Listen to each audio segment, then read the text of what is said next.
see. It's happening.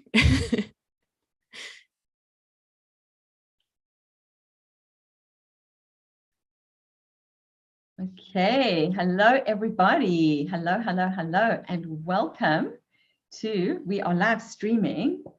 I am Tracy Sider, and I'm here today with naturopath extraordinaire, Talia Marcheggiani. We are so thrilled to have you back with us, and we are streaming live today. Hopefully, I will go in and check everywhere to YouTube, LinkedIn, and into my Peri and Menopause Movement Club Facebook group. And if you are not a member of that group, then please come over and join us there, because that is like where all the magic happens in this like really contained environment.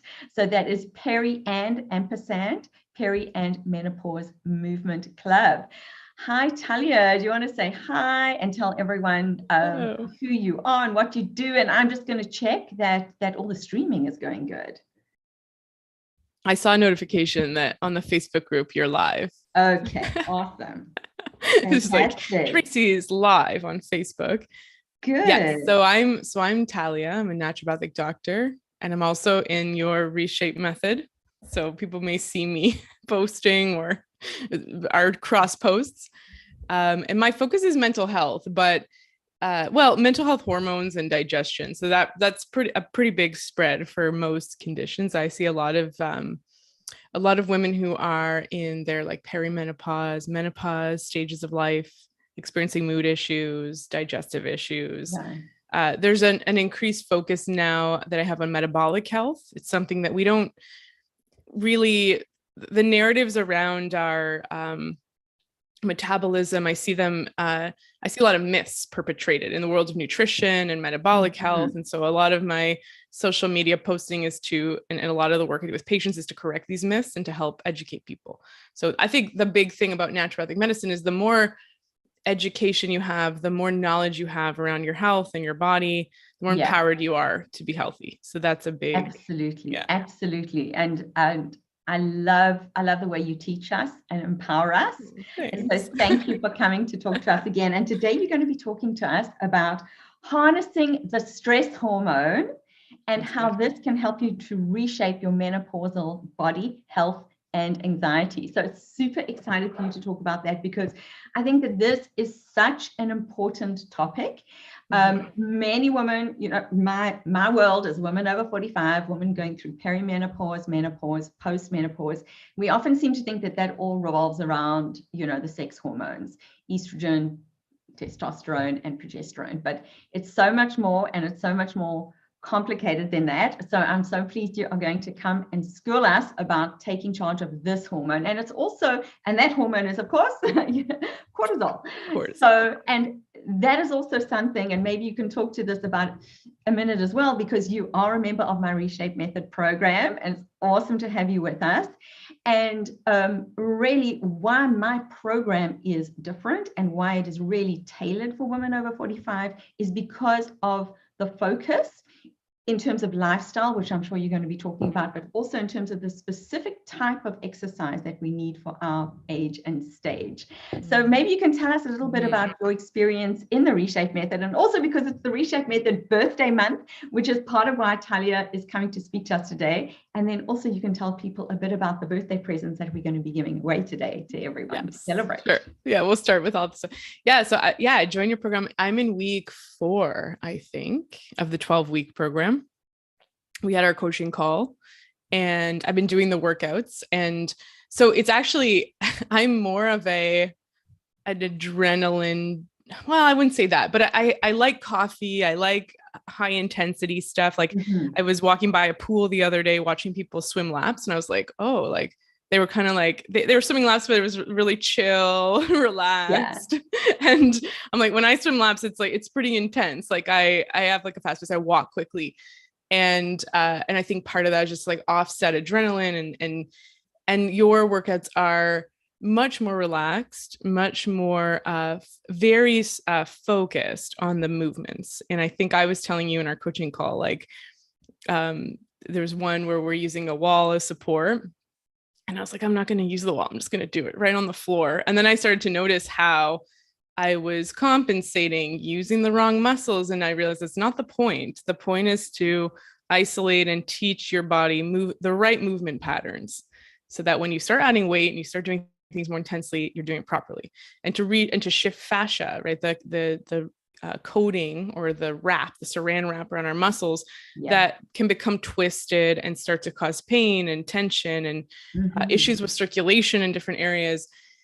And I think, we think of like this, I'm sure I encounter this when we think of like nutrition and exercise, the focus is always on weight loss and body fat. And this is what people, I don't know if it's diet culture, I don't know if it's shame and our own internalized body issues, but we think of like health is like weight loss, and there's some equation that happens. And then, and as you go through perimenopause, menopause, your body composition changes, and that might be upsetting to us. So we might focus on weight loss is one of our main goals, but we like it's not just about like body fat, right? Body fat is like our bank account. It's our body's storage hormone. This is where we store our energy. And a lot of like what we look at and we assume is weight gain could be circulation issues and lymphatic issues, lack of muscle mass, like loss of muscle mass. And so it's not just about fat, like, right? So we've been taught like do cardio and burn calories and break down break down fat. But your workouts, it's about moving properly, right? Like getting circulation flowing properly, making sure that when you start building muscle, you're building a balanced frame. You're balancing your muscles. Like you're not just putting on more quad mass, but also balancing your hamstrings and your glutes and making sure that all of your abdominal muscles are balanced and you're building all of it. Right? So it's a slower process. It's really interesting to go through that process. I really like it. Like one of the things we talked about was how I don't stand properly. Right. It's like one of the first things you learn to do with your body is walk. And I'm like, oh, doing it wrong for 36 years. And so just moving my feet hip width apart and trying to walk like that has been a game changer. And we also, you've taught me that it's not just about making a rapid shift in that direction, because that can cause injury, right? There's adaptations that occur. So I stand with my feet closer together as a result of feet being a bit more turned out, muscles rotated inward. So there's a whole bunch of things and adaptations that occur that just to go for an hour-long walk with my fast pace, with feet hip width apart, might actually cause damage if I move through it too quickly. So it's about like slowly shifting these patterns, allowing everything to adapt. And that's amazing. I love it. And I love that you're enjoying this it's this moment in time that we gift ourselves, that we grace ourselves, of going back to foundation so that you can move forward, into I call it your third age with wonder and strength and anti-frail, right? And in the process, you fix up some aches and pain issues, that you may be having. So it's awesome to have you in the program. So maybe you can tell people a little bit about what we're actually going to be gifting them today, and how they can win that. So I have a series of different programs. I have an educational site called the Good Mood Project, and I run these little courses. They're DIY courses. You do them yourself, you work through them like you would a book, except it's a little bit more engaging, a little bit more technological. So there's little videos, you can read articles, and you move through the lessons. So you finish a lesson, it tells you you're done, you go to the next one. And it's on the app Thinkific. And so I have a series of different programs. The one I think would be most applicable for your audience is called You Weigh Less on the Moon, which is sort of like a tongue-in-cheek name for this concept. It covers metabolic health, body image, and diet culture. And it's teaching us how, the ways that we try and lose weight, change our diet, try and change our body composition are outdated and actually worsen the problem. Yeah. Including worsen the underlying hormonal and metabolic issues that a lot of us are dealing with that lead to this imbalance in body composition that we don't want. And so how do you reverse it? So first there's a change in mindset and the conceptualization of what it means to gain weight, what body fat actually is and does. And then the second part of the course is how do you actually support your metabolism? Mm-hmm. And, and we cover a lot of this in the last conversation that we had, where we talked about protein and we talked about muscle mass, but it goes into detail. It talks about nutrition. It's, I think, a good jumping off point to learn a little bit about some more of this stuff. It's a brilliant course. I've done it myself. And as part of the Reshape Method birthday month, I am going to be gifting it to somebody who watches today's presentation with Talia, which we're going to move on to in a minute. So thank you for being patient, all those people that I can see sitting there. And what we need to do is, Talia, can you tell us the question? Talia's question for today is... It's a little bit complicated, so you're going to have to pay very close attention. But the question is, what mineral reduces cortisol? So I'll flag it for you. Okay. It's not going to be that. It's not like a hidden trick question. Cortisol. Awesome. Yeah, but in order to know the question, you're going to have to pay attention. Fantastic. And message me. Okay. Message me with the answer. You can message me on Facebook, on LinkedIn. And if you're watching on YouTube, a little bit harder, just jump onto Facebook or LinkedIn, or email me at tracy@tracysidercoaching.com with the answer. And I will be doing a draw on Friday and letting the lucky person know who has won that course. Because as you say, and this is like a good segue into our talk now about harnessing the stress hormone, a lot of people at this age, like the first kind of symptom they may notice of peri and menopause and of this change we're going through is a change in weight.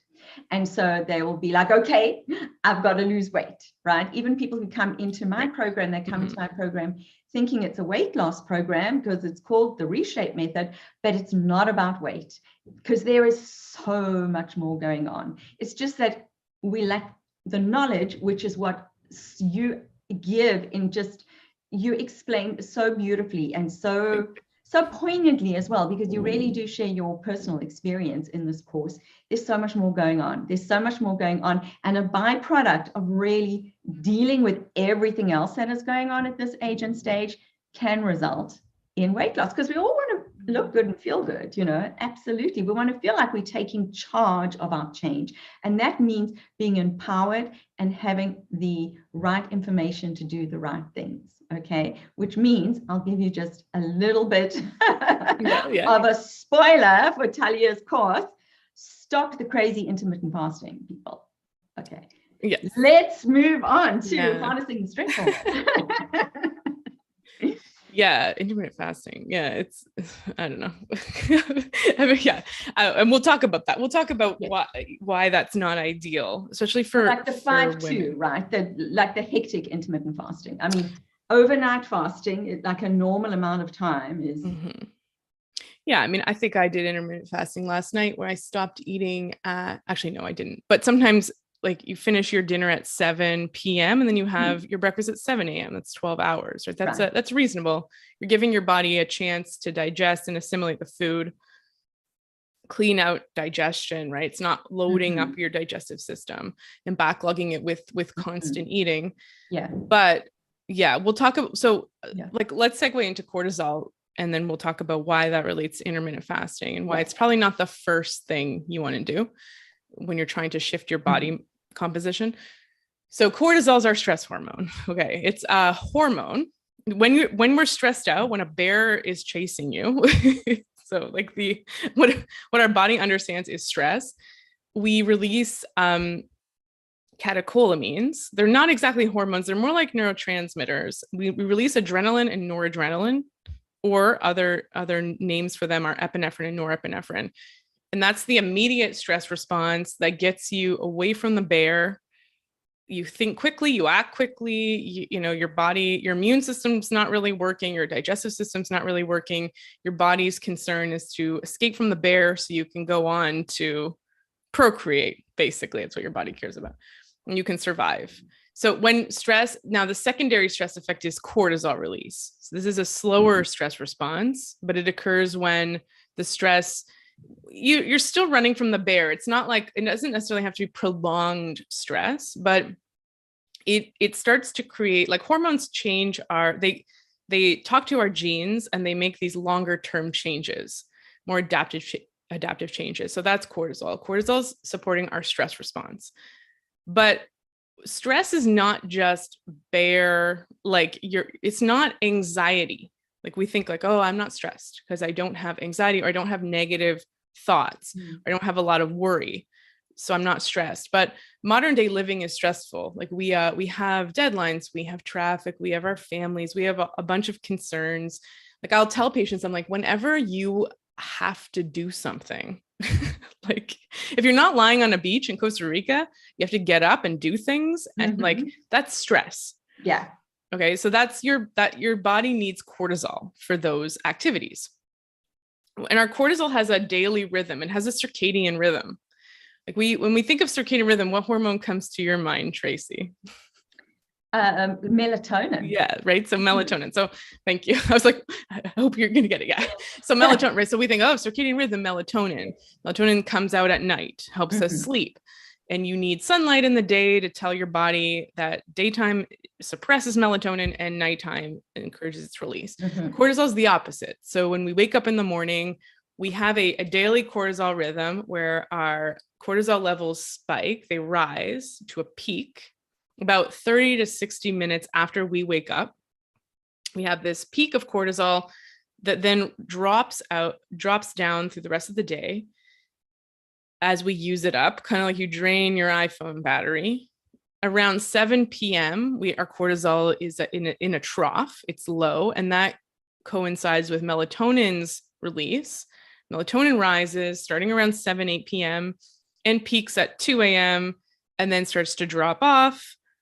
And our cortisol around that 2 a.m. window is starting to rise, creating the cortisol awakening response, CAR.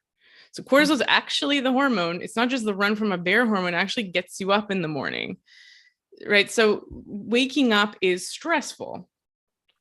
In getting to work is stressful and all the things, right? Yeah. Waking up is exactly. I love that. But it's like I explained this to a patient. I'm like, it's kind of like I actually don't know if this is a good analogy, but it makes sense in my head. The RPMs in your car, when you slam the gas, your engine revs, right? And you want that to happen. You want your car to accelerate. You want your car to spend more energy. Like if I'm going for a run, I need cortisol. If I'm waking up, I need cortisol. If I'm talking to you, Tracy, there's an optimal level of cortisol to meet the demands of my life. When I'm getting a massage or I'm chilling out or I'm on the beach, I don't want that much cortisol. I want the cortisol levels I want my body and my accelerator to understand what I need from it and to create the hormonal situation or release the hormones that I need for that situation. So I'm getting a massage, I'm lying in Shavasana, I'm trying to fall asleep. I don't want there to be cortisol. When I'm waking up in the morning, when I'm going for a walk, when I'm doing things, I want there to be cortisol. Right. Yeah. So what happens when that's out of balance? Because we think like, oh, cortisol's bad, too much cortisol, it's stress, it causes weight gain, it causes high blood pressure, et cetera. It's not good for you. It's stress. Well, it's also not good to not have enough cortisol, and it's not good to not respond properly to cortisol. And it's not good if your daily cortisol rhythm is out of whack. That starts to cause symptoms. So a classic example, there's sort of 4 points in the day where we might see this imbalance in our cortisol secretion. It used to be called adrenal fatigue. I don't know. Some people still, I actually don't mind the term adrenal fatigue, right? Because you're fatigued. It has to do with your adrenals, which release cortisol. But the more correct term, the more scientific term is HPA. So hypothalamic, pituitary, adrenal, HPA, axis dysfunction. Okay, so it's the connection between your adrenals, your pituitary gland, your hypothalamus in your brain, and how that's like the communication's out of whack because of chronic stress and other things. So what typically will happen when you probably see this in your clients, this is very common in perimenopause and menopause as our other hormones start to shift out of balance. But instead of getting this rise in cortisol in the morning, we have a flattened cortisol response. So we don't get this rise in cortisol. What does that look like? You have trouble getting out of bed. You feel groggy in the morning. Your alarm goes off. You hit snooze a million times. You feel like lightheaded, foggy brain fog, and you need to stimulate cortisol by either getting going, moving, or drinking coffee. Okay. Right. Right. Now, so this is an example of where like not having enough cortisol to meet your daily needs sucks. It feels terrible. You feel tired, you feel foggy, you feel depleted, you feel burnt out. We associate that with like, I'm not a morning person. Well, your cortisol has not risen enough to get you out of bed and to get you going in the morning. So you artificially induce it with coffee, whatever you're waiting, 10 a.m. You sort of get yourself going, and you start to get a boost of cortisol. You will often get a drop around 2 to 4 p.m. So that's like after lunch. You're in that sort of burnout phase. This is when people will notice more anxiety. So if you don't have enough cortisol in secretion, your body relies on adrenaline and noradrenaline to meet your needs, to meet your stress demands. So you feel more of that flighty, nervous energy.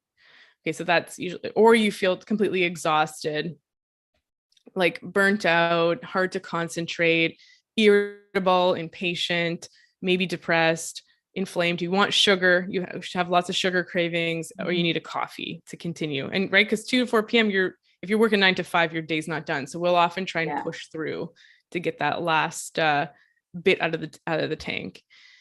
Then you get home. A lot of my patients don't have motivation to do much else, right? They're just kind of like, okay, I'm done my day. I just kind of want to veg on the couch, eat snacks. Like, and if you're watching in the comments or on the replay, I mean, if you're watching live or on the replay, let me know in the comments, right? Give me a one if this is you, because you're describing me 10 years ago, like to a T. Yeah. Sometimes people don't have the morning grogginess thing, but they really feel the 2 to 4 p.m. thing, the exhaustion. All right. So then often what will happen is we have dinner and we get a second wind.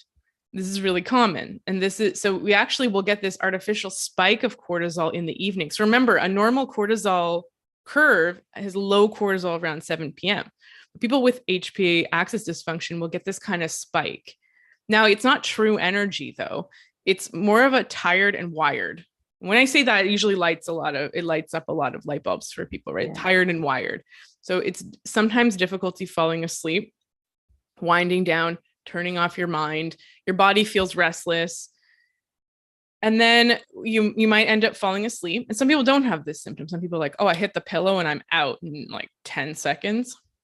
But what will very frequently happen is once you're asleep, between the hours of 2 to 4 a.m., you wake up. So you'll get, whereas your cortisol is supposed to be flatlined at night to allow melatonin to rise, you get a spike of cortisol between those hours of 2 to 4 a.m. and you're wide awake and have difficulty falling back asleep. So sometimes people are anxious when they wake up. Sometimes it's just like, I'm awake. Sometimes it's just tossing and turning. It also shows up as like your hot flashes and night sweats, right? If you're experiencing perimenopause. And then it all begins again. You wake up groggy, alarm, right? And so you can see how like just the issue with waking up at night is going to affect your cortisol awakening response in the morning. And that's going to deplete, you're not going to feel energized throughout the day. So the whole thing becomes a perpetuating cycle that keeps us out of balance. And so what we have to do is reset that response, get cortisol rising in the morning and help it clear out of your system at nighttime and support melatonin's release.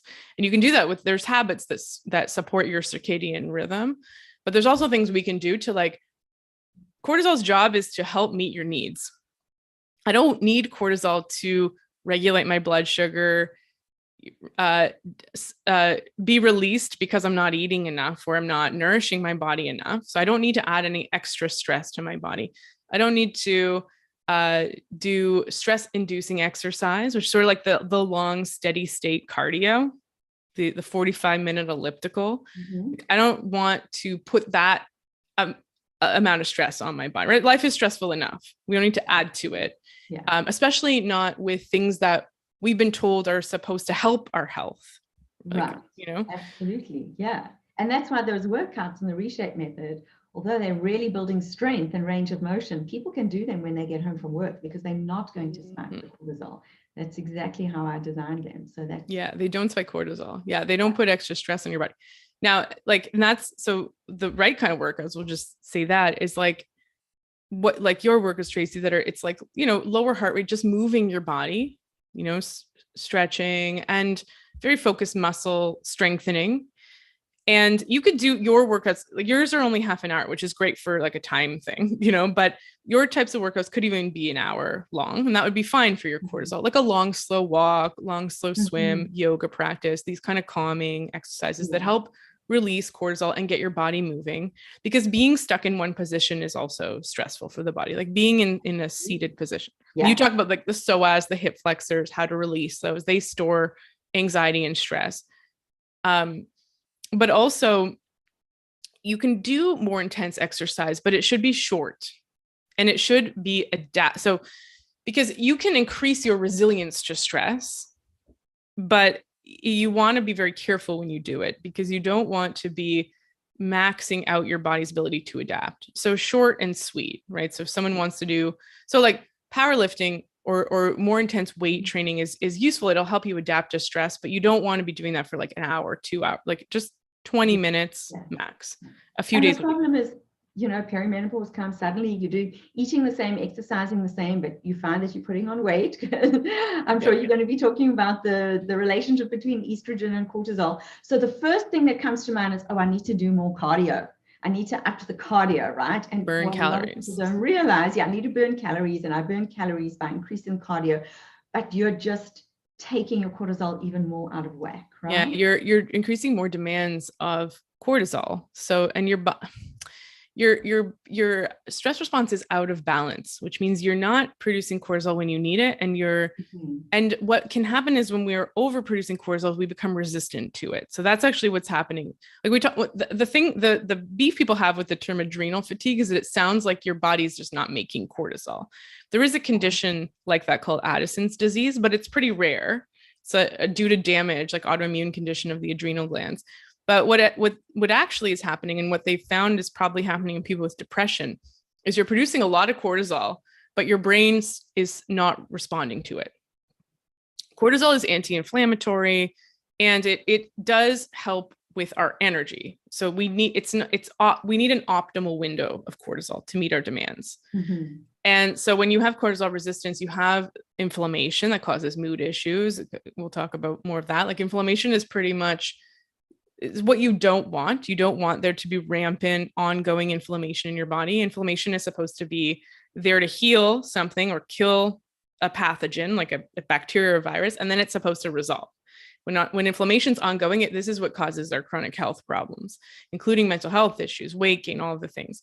So when you're not responding to cortisol properly, you have this inflammation, you have fatigue, you have brain fog. Like there's a bunch of these, like now, and when you have a lot of cortisol, it's signaling to break down your muscle. It starts to break down joints, and it starts to break down bones, narrows your arteries. You have higher blood pressure. It causes insulin resistance. And we'll talk about that relationship. And it tells your body to store fat in the abdomen. So you take fat from the thighs and from the bum, sort of like the more estrogen body type, and it starts to store on the face, the upper arms, and the abdomen. And so like the back, right? So all the attractive places where you want there to be fat. This would happen during exams when we were students, like our rings would all get loose because your hands and your feet get skinny and your arms and legs get skinny. And then you start to have like just this sort of like inflammation in your belly. Right. And you're like, oh, great. Yeah. It's time for a vacation. It suppresses your immune system. So that's why like once like the exams are over, right, and you go on vacation, that's when you get sick. Yeah. And so all of these different things, it affects your sleep, right? We talked about low energy, tired and wired. Talk for a minute about how peri and menopausal women are already in a different kind of state because their cortisol is already a bit elevated, right? Because their estrogen is dropping. I think a lot of people don't realize that's why we need to be more careful with our sleep levels and our exercise levels. Yeah, your ovulation hormones, like your reproductive hormones, are protective against stress. So estrogen support it creates more insulin sensitivity. Okay, so it's helping with blood sugar regulation without you having to do anything. But importantly, so there's different stages to perimenopause. It's about a 7-year journey from when you're not ovulating as predictably. So you're not ovulating every month. You may be still having cycles, but some of them may be inovulatory, which means that the first thing that starts to drop off is you're not making much progesterone if you're not ovulating. It's the first thing that starts to happen. So your progesterone levels start decreasing. This starts to affect energy, drives up inflammation. Maybe you start feeling more anxiety, more estrogen. We call like estrogen dominance is one term for that. Then the next stage is you start to have wild roller coaster of estrogen. So sometimes you have estrogen highs and sometimes you have estrogen lows. And so when you have estrogen, actually, let me actually look at this because estrogen will raise cortisol. So again, like all hormones, things work best within a window. Some women, their window's really wide. You can do well with like, I'm cool when my estrogen goes up here and down here. Others, they feel their best in a more narrow window. All of our body has a sweet spot. It's like Goldilocks, right? So not great when it's high, not great when it's low. Same with your blood sugar, same with your insulin, cortisol, estrogen, progesterone. It's all like that. So when you're in perimenopause and your estrogen is going up really high, that can spike your cortisol. And then at the same time, high cortisol will lower your estrogen. All right. So it's like a chicken egg thing. Like your hormones wildly soaring is going to mess up your stress response and vice versa.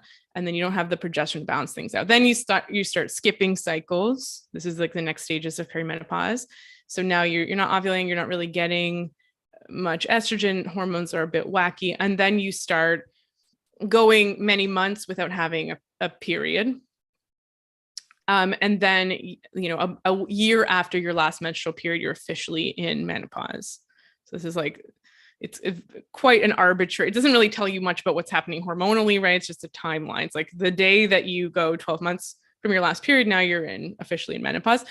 And then your body now is, your ovaries are still making some estrogen, about 10% of what you normally make, but now your adrenal glands are what are making the hormones estrogen and progesterone. Okay, this is important because our adrenal glands are responsible for making cortisol.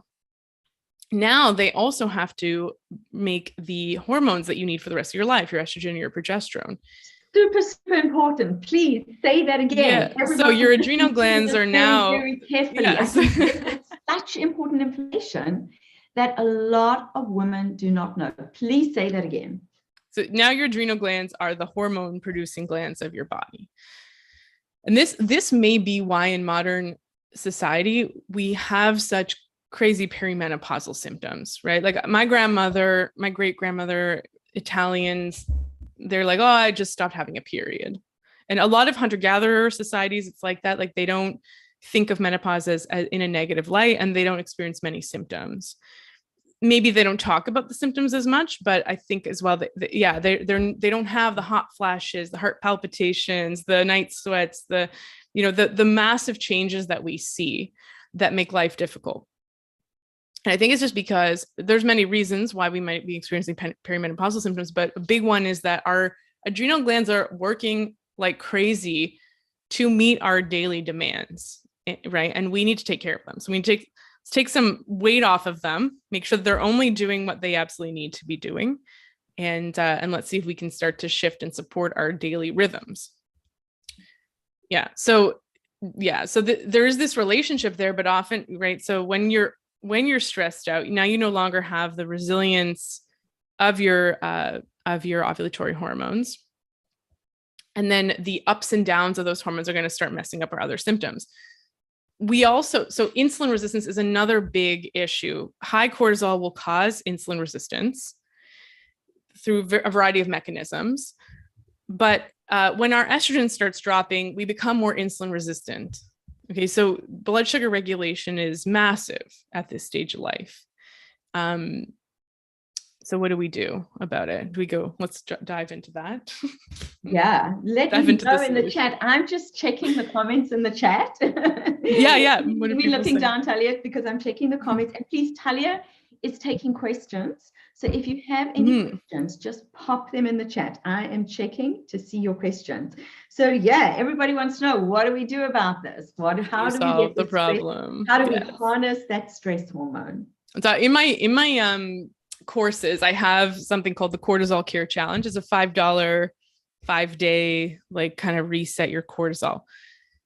I'll give you the secret. So the first thing is you want to support your circadian rhythm. Okay, because that is what is telling your body to release cortisol. How do you support your circadian rhythm? So your circadian rhythm responds to 3 things. Light, which we know, right? Light wakes up your circadian rhythm. Light in the eyes. So this is like daylight exposure, no sunglasses. It could be opening the window, turning lights on in your house. It's UVA and UVB radiation. So it should be from the sun, ideally. Going outside, exposing yourself to light. This is tricky in the winter when there isn't natural light, right? So you have to turn lights on. Light lamps are helpful. The other cortisol awakening signals are movement. So moving your muscles, using your muscles. Your muscles signal to your brain what time of day it is, because we move more in the day than we do at nighttime. When we're still, it's a signal to our brain that it's nighttime. And food. Our liver also has a clock. So once your liver starts to recognize that there's food in your system, and your liver's like the orchestra of your digestion, it starts to send a signal to your brain that it's daytime. So what do? You wake up in the morning, you move your muscles. It doesn't mean you need to work out, but you could, but you move around a bit, get breakfast going, get your lunch ready, make your bed, like, even walk around all the things block, your mom right? People think, oh, yeah, exactly. It's a 40-minute walk. No, in the Reshape method, I teach you how actually it all counts, right? Just walking around the block, just a 10-minute walk. Something, especially if you have a hard time getting up in the morning, like a little walk, and you do it to tolerance. So you don't have to. So I always ask about exercise tolerance. I ask people, like, how do you feel? Most people, like, I don't feel like exercising. I don't want to exercise. I don't have motivation. Okay. Because that's low cortisol. Low motivation is part of what causes low motivation, is low cortisol. But I always ask, what happens if you push yourself and you do exercise? So some people who are very depleted in a deep sort of burnout, cortisol resistant state will not feel good when they start to exercise. And this means that their body can't adapt. They actually can't get their cortisol going to meet the needs of more activity. Okay, so for them, very, very gentle and slow exercise is what you want. So it's the symptoms of this, right? Is like after about 5 minutes of movement, you don't feel good. You might feel like vomiting. You might feel dizzy. You want to sit down. You don't want to keep going. Right. It feels wrong. It feels bad. Okay, so in those cases, you want to be very gentle with yourself. But some people feel great once they get moving, and that's adaptive, right? That means that you're not in a totally burnt out state at this point. And so movement is a good thing. It can help reset your body's sensitivity to cortisol. And so so you do it to tolerance. What feels good? Does it feel good to walk super slowly? Just slowly get yourself moving, gentle stretching, do a Reshape method workout, or do you want to actually go for a brisker walk? I'm not into like super intense exercise in the morning. My ideal time is like mid-morning. So, but move your muscles, and that, again, make your bed, make your breakfast, and then eat in the morning, right? This is the anti-intermittent fasting advice. And actually the research on intermittent fasting was about skipping dinner, which we didn't want to hear. So we totally bypassed all of that because we want to have dinner with our families. So people's like, oh, I'm just going to skip breakfast because breakfast sucks anyways, because I have crappy cereal for breakfast, and who wants to eat that? And so we would skip breakfast, eat at noon, and then finish eating at 8. And that would be the classic like 16-8 fast. Right. But now you're not getting a signal. There's many reasons why that's not great. First of all, you need a lot of cortisol to be fasting in the morning. That's very stressful. Your body, the primary stressors of life are not enough food and a bear chasing you, a predator, injury. Okay. So your body's like, I'm stressed all the time. maybe there's a famine, and then all of a sudden there is a famine. So now there's, and there is research in rats, and now there's more human studies that in females, female rats, female bodies, intermittent fasting actually increases insulin resistance. So it does the exact opposite of what you want to do. Why does it cause weight loss? Well, it's because there's restriction occurring, right? So when you start restricting, your body doesn't have a choice. It will lose weight, but it will plateau. And then now you have problems. You have slow metabolic rate, you have more cortisol. Like, it's just not good.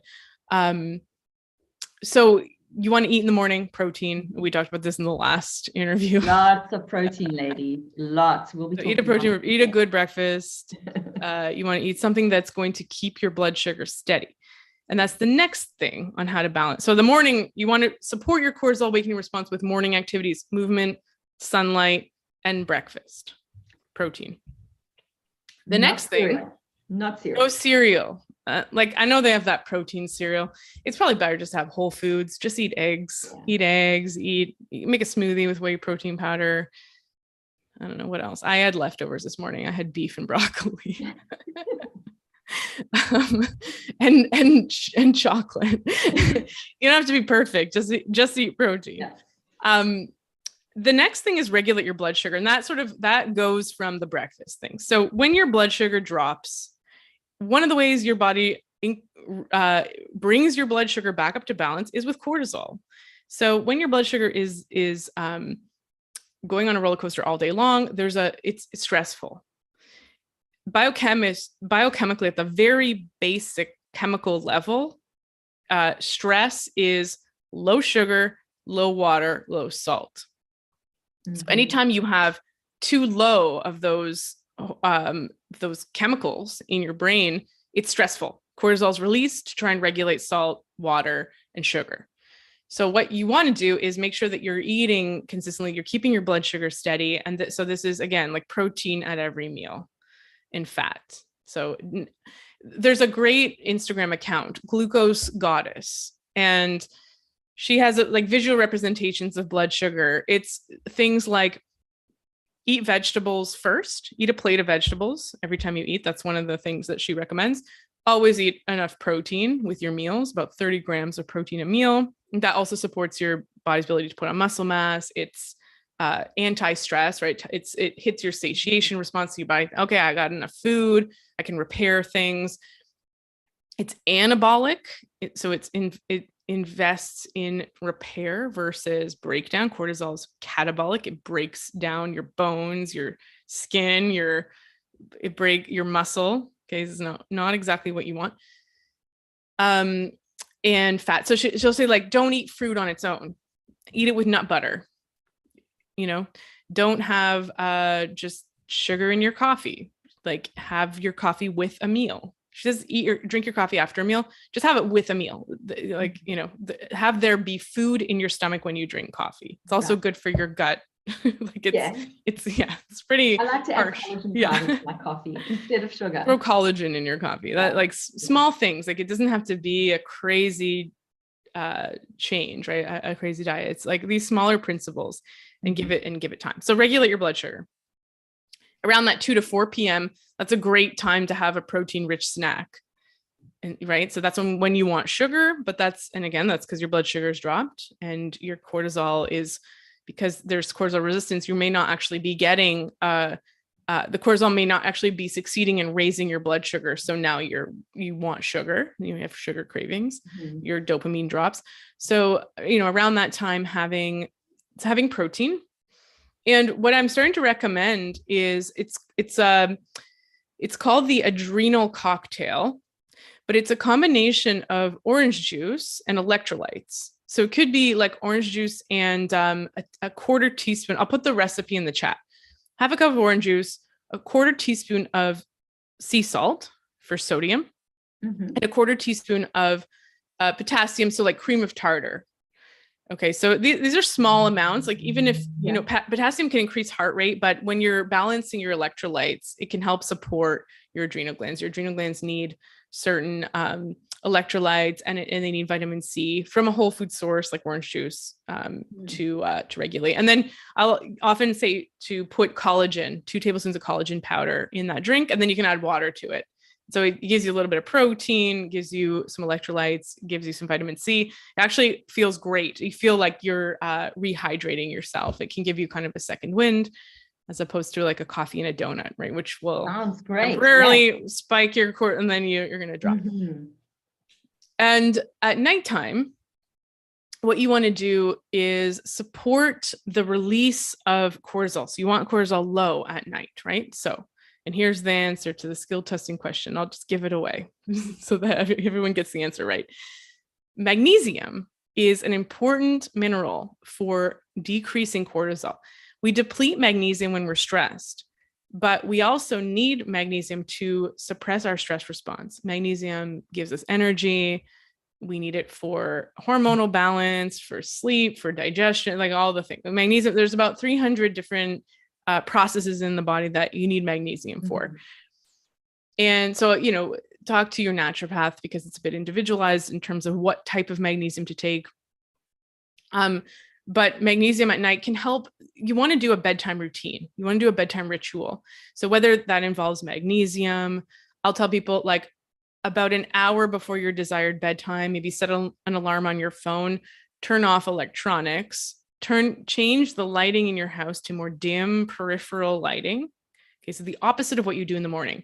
You want there to be stillness, you want there to be darkness, and you want there to be like a fast. You don't eat snacks after dinner. Just eat your dinner and like, you know, give yourself a couple hours, 2 to 3 hours without food. So herbal teas and water is fine, but you want to give your digestive system a bit of a break. So that's, if you really want to do intermittent fasting, that's the time to do it, is don't eat after dinner. And in fact, in the Reshape method, I call it timed eating because I think that there's this confusion between intermittent fasting, right? I mean, I have women coming into the Reshape method who are doing like 5-2 fasting. That means you're like, eat normally for 5 days and have 2 days of like 500 calories. And it's like, oh my word. Yeah. I have other women coming in who are like doing 24 or 18-6 fasts. That's just not ideal, right?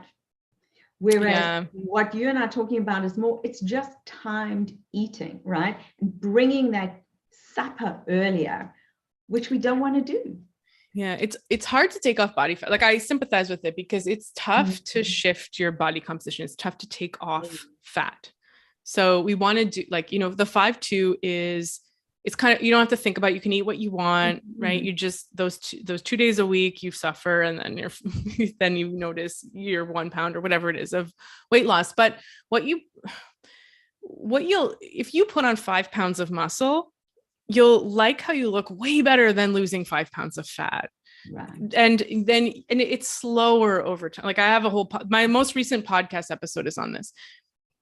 We don't want to hear it. Like when you look at when you think of like the ideal body, the person that has that body has put in many hours of training and it's a slower process. It shifts the patterns of our metabolism in our body. There's these deeper processes that when we work to shift them, we get lasting, it becomes more of a lifestyle. It becomes more sustainable because you always have to ask yourself when you take on a challenge to lose weight, am I going to do this when I'm 80? Am I going to do this for the rest of my life? Now, the 5-2 fast, you might say, yeah, like I can enjoy my son's wedding and eat whatever I want. And then the next day I'll just fast. But what is that doing at a deeper cellular level to your hormones? Like, is that going to support longevity, muscle mass, disease resistance, or is it just going to remove weight? Yeah, removing fat it's going to help with insulin resistance, but you got a big driver of insulin resistance is cortisol and is this HPA axis dysfunction. I have many patients, like I will test for insulin resistance.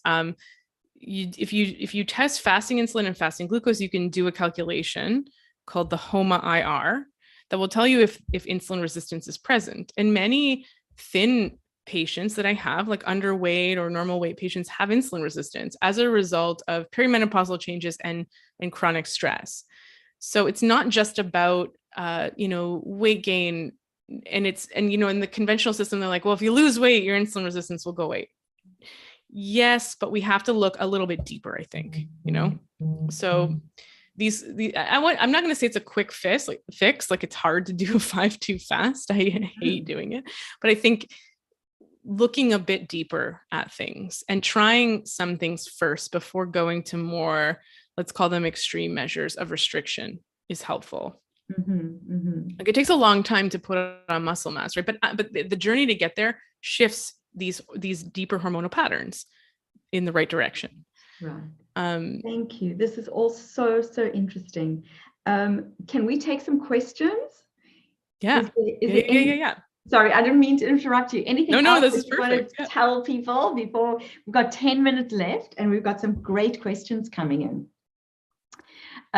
So let's take some questions if that's okay. So first of all, yeah, thank you, Susie, Debbie, they said great information. Sue is asking, she says, I take magnesium before bed. Should I take it earlier in the evening? Yeah, what time, like, is there a certain period of time before bedtime that we're meant to take that magnesium to get maximum effect? Yeah, I'm very pragmatic with supplementation. I'll usually just tell people like the morning or daytime stuff with food and then the nighttime stuff. So I don't really think it matters. I think whether you take it with dinner or you take it right before bed, and I do encourage just like one-time dosing with magnesium for most people, right? So like some people are like, oh, I take kind of my magnesium spaced out throughout the day. I don't think that's necessary. I think like just your whatever it is, 400 milligrams, whatever the dose you and your naturopath or your naturopathic doctor suggests that you take or that you find is your dose. You can just take it from dinner to bedtime, whenever it works for you. It doesn't need to be taken with food, and you can take it with food. So it's pretty flexible in that way. Magnesium has a relaxation response. When you take it, there's a relaxation effect you get from it, but it's not a sedative in the way like sleep medication is, right? So it's not like you take it and now you can't operate heavy machinery. At least that's not my experience. It's more like as you're doing your bedtime activities, it can help facilitate that experience, right? If you're doing like and what are bedtime activities? It really doesn't matter. It could be meditation. It could be your Reshape method. It's more the attitude with which you do those activities. It's like dim lighting. It's quiet. Maybe you're putting your clothes out for the next day or making your lunch for the next day. Maybe you're just doing it with a sort of a mindful, I'm getting ready for bed. Like, if you have children it's a transition activity. Like my friend, his daughter dances to the same 4 songs before bed. It's like you're trying to just teach your brain, okay, it's time for bedtime. I don't want cortisol anymore. I want there to be a melatonin release. So magnesium can be part of that routine, but it doesn't really matter when you take it. Okay, amazing. Thank you. Then Debbie asks, is it okay to go for a walk 20 minutes before bed? And let's also talk about that exercise after dinner, that movement after dinner. I mean, I'm not super picky. I don't find that that's the big factor unless someone's doing a really intense workout right before bed. And you just want to check in with yourself. Like, are you feeling wired afterwards? Or are you feeling like there was a sleep coach whose talk I listened to would talk about like you need to fill your balloon and empty your balloons. If you're having trouble sleeping, your balloon hasn't filled throughout the day. You haven't like done enough activity. So part of activity can help to like you're expending that physical energy that may not be getting spent because most of our stressors are mental and psychological. And we have physical stressors in a different way, right? It's oversitting, that kind of thing. So doing a bunch of activity can help to just like, okay, I'm using up this physical energy, this restless energy in my body. So someone may feel like they're ready to sleep after doing a brisk walk or going for a walk. Others may feel like it keeps them wired. So just check in with yourself. And it also depends on like the pace of the walk, right? If you're feeling wired after a walk, maybe tone the pace down a little bit and do a more intense, brisker walk earlier on in the day. But if you're feeling like, okay, yeah, I feel good. I feel tired. I feel like I've spent my energy and I'm ready to start my wind down activities. That could be completely fine. I think when we're trying to figure out when to fit things in, I'm not super picky about telling people like, oh, if you exercise, it has to be before noon, because most people are just not going to be able to fit it in. Right. So how do you get your movement in? And how is it affecting you negatively? Then we need to look at that. But I think in most cases that it should be fine. As long as you're reserving time to kind of transition into sleep. Right. Yeah, I think a walk after dinner, though, is actually a good idea for blood sugar regulation and insulin resistance, because your muscles are now soaking up the glucose from your meal. So, important. Yeah. And especially if you've been working a desk job, or if you've been sitting behind screens all day and you haven't had much opportunity to move, right? Yeah. That walk after dinner, especially when the sun is setting late, is a really nice thing to add in. And that's yeah. So the sun is setting too. Like when we think about nature and our circadian rhythms, it's light. I don't know if you go on a camping trip or you go somewhere where there's not a lot of artificial light or light pollution, you probably sleep much better. Part of that is the daytime light that you're exposed to and throughout the day, and also the infrared light from the sun setting. So going for a walk with your partner, your family, or your dog, or whoever, yourself, your podcast, and then just like taking into account the sky, how it's dark outside, how you see the red sky from the infrared sunlight from the setting sun, that helps train your circadian rhythms. So it actually could be quite adaptive.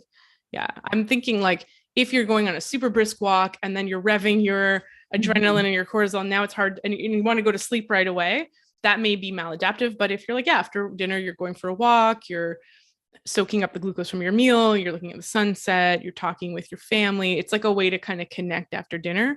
And then you do your wind down activities. It could be a great routine. Yeah. Amazing. Thank you. Okay.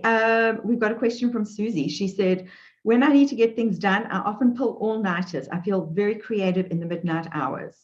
I'm wondering, what is the effect on the body?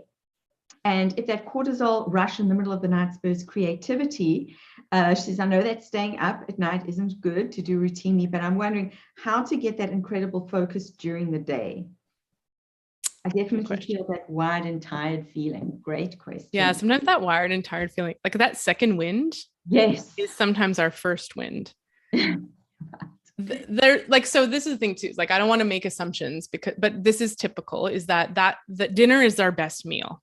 Dinner, we have enough protein, we eat our vegetables, we eat whole foods, or we sit down and we have the meal of the day. So is your second wind, like that evening thing, is that actually your first wind? Because that's now when you're actually nourished. That's one question to ask.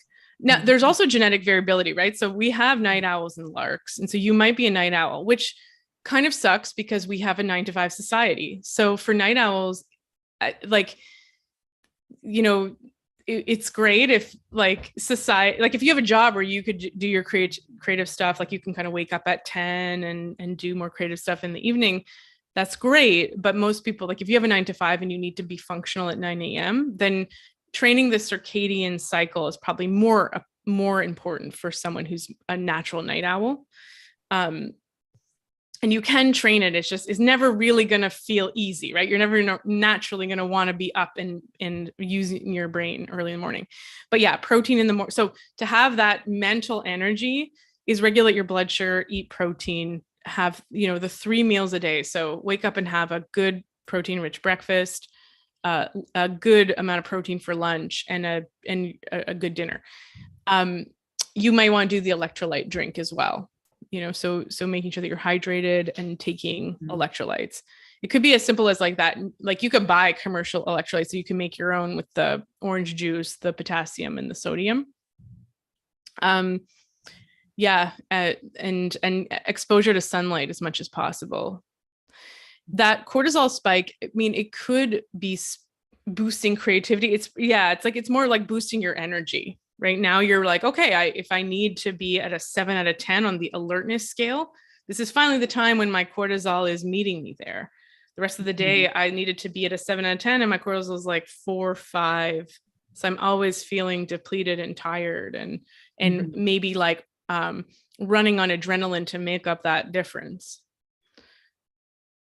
So interesting. That answers the question. Thank you. And then last question, and please, if you're watching on the replay, please just type #replay and you can tag Talia. Last question, and I hear you mention this a lot, and it's one of my favorite things, chocolate.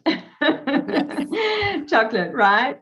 Tell us a little bit about chocolate and magnesium, right? And how chocolate comes into all of this and why it's not necessarily the devil. Yeah, I mean, chocolate's not, I have chocolate every day. but the chocolate I have is like real, like milk chocolate is when we're craving. Okay, so what are we talking about with chocolate? First of all, what are we craving? Like, are we craving like cocoa? Right. So there's certain nutrients in cocoa. There's a theory that like it's magnesium rich, and so we might be actually craving the magnesium. There's some theories about that, like that certain foods, because they deliver certain nutrients, we develop a taste for that. And then that, right, like in pregnancy, when you want fried chicken and ice cream, and it's like, well, maybe you need protein, iron, and calcium. And your body is like fixating on those foods to get those nutrients, which is adaptive. So, chocolate has a bunch of things. It has fat, it has antioxidants from the cocoa, and it has sugar. So what are the things that your body's craving? What time are you craving it also has caffeine. What time are you craving the chocolate? You could have it as like from that 2 to 4 p.m. window, right? It has some caffeine, it has some fat. I would add some protein to it, which what you could do to get protein in your chocolate is you take your favorite kind of chocolate. I wouldn't do milk. I'm talking like dark chocolate.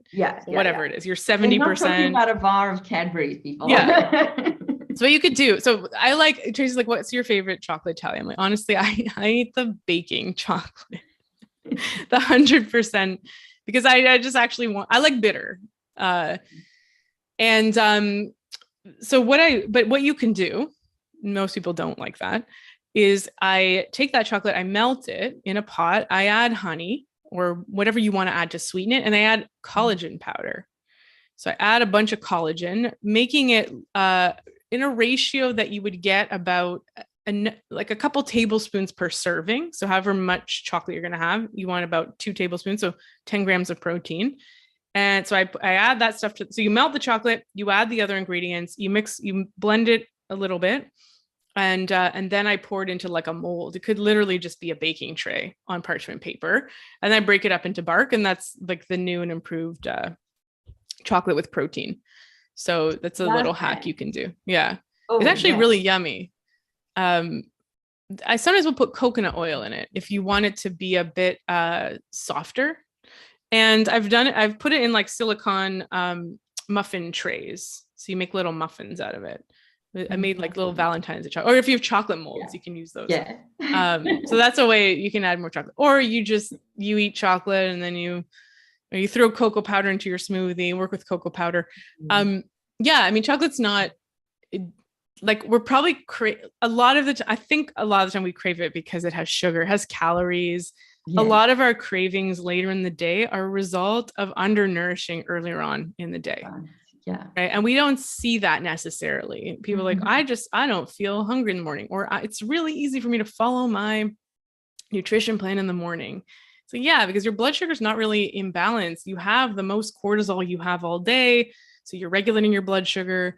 You're, you're not that hungry. You're running on caffeine a little bit, but look at how you feel at 2 to 4 p.m. and look at how you feel after dinner. If you're craving sugar, if you feel like you're overeating, if you're having a hard time with like willpower, and I say that in quotations because it's a lot of it is just how are you feeling your brain and body. So if those are the times of day where you're like, I can't say no to donuts, then I'd look at blood sugar regulation, eat a better breakfast and a better lunch, and see how that shifts. And you'll probably notice in like a week, a big change.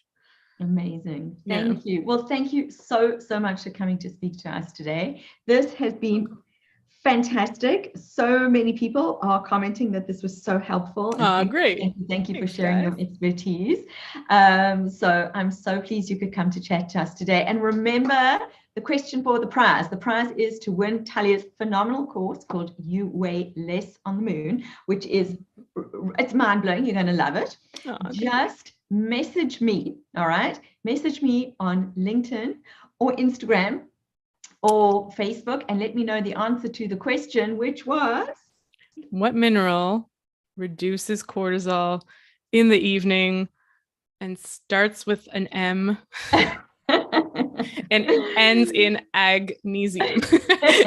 Just checks the answer to Tracy. I'd be a terrible university professor.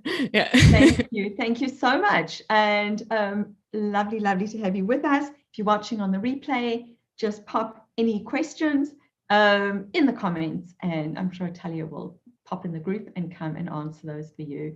Yeah. You know what? It's all about empowerment. This is what the group is for. This is what my program is for. We need knowledge, and we need knowledge from, professionals who have kind of expertise that you have. So thank you so much for your time and coming to chat to us. You're welcome. Yeah. And I'll post the recipe for the adrenal cocktail in the chat, and then also the link for the cortisol care challenge. If you want to learn more, it's similar things that we talked about, but it's a bit more of a structured approach. That'll be fantastic. Thank you so much. Bye, everyone. Bye.